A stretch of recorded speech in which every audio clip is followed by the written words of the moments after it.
The Silence Before Midnight, Episode 3, The Photograph. There are things you can dismiss: a strange call, a coincidence, a memory that feels incomplete. Those things can be explained away, but when a mystery follows you into daylight, when it sits on your desk, when you touch it with your own hands, that's when fear becomes real. The morning after the second call, Kojo Bedu did not sleep. How could he? Two voices, two confessions, two people saying the same chilling phrase, and both calls arriving at exactly 11:57. No records, no trace, no proof, except the one thing he could not silence: that growing feeling that somehow this was about him. By noon, the radio had gone back to normal. The usual movement, people in the hallway, music checks, producers rushing in and out of the control room. Everything looked ordinary. But Kojo was no longer looking at ordinary things the same way. Every blinking light on the console, every ringing phone, every voice in the corridor, it all felt sharper now. Like this world had shifted half an inch out of place. That afternoon, he returned to the radio station alone, not for work, but for answers. He sat in the same chair where he had taken the call, same microphone, same clock on the wall, still. Something about the room felt different. At first, he couldn't place it. Then he saw it, a photograph, lying on the desk, face down. Now here's the thing. Kojo was certain it had not been there the night before. The cleaning staff had already passed through. The morning show people had already passed through. The news team had already passed through. Even the midday news team had already passed through. His producer hadn't mentioned anything, and yet there it was, placed too neatly to be an accident. He picked it up, turned it over, and for the first time since this began, Kojo felt true fear. Because the man in the photograph was him. Same face, same build, same dark shirt, same wristwatch. There was no mistake.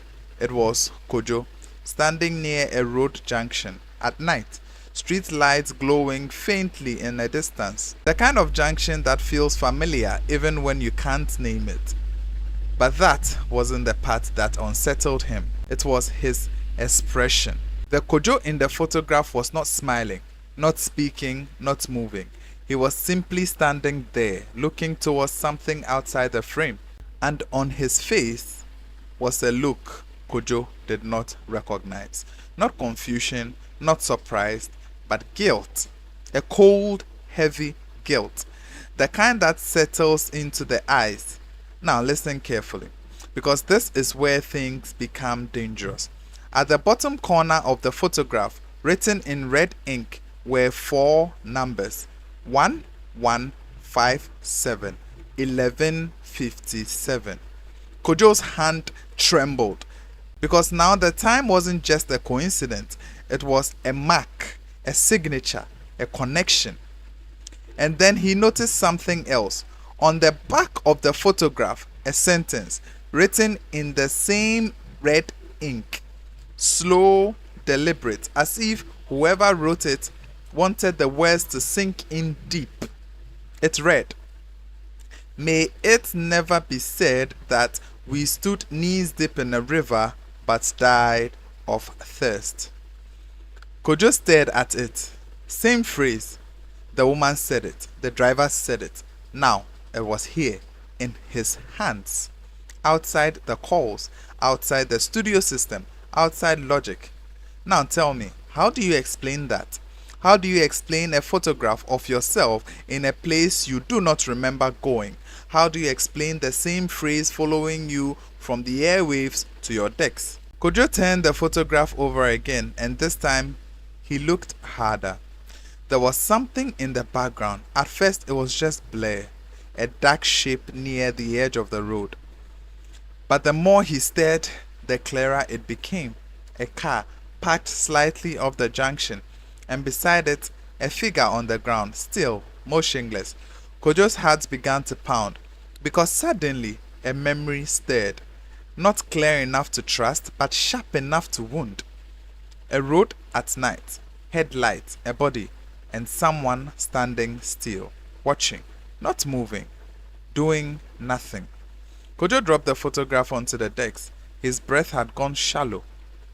Because for the first time, the question was no longer if he was involved. The question was, how much did he know?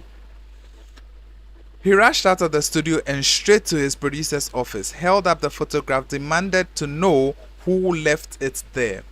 But the producer looked at him blankly, confused. What photograph?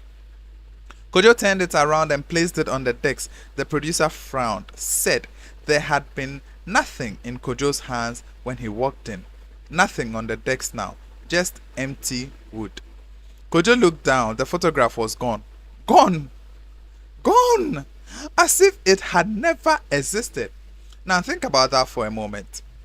Think about what that does to a man. A man already unsure of his reality. A man who is not so sure what is real and what is not. A man beginning to suspect his own memory. That night, Kojo went on air again. And something inside him had changed. The calls were no longer stories, they were evidence. And somewhere beyond the fear, a terrible thought was beginning to take shape. What if the voices were not trying to scare him? What if they were trying to make him remember? And just before the clock struck 11:57, the studio light flickered once, twice, then steadied. And then the line began to ring. This, our friends, is our time. We'll continue this story tomorrow with episode 4.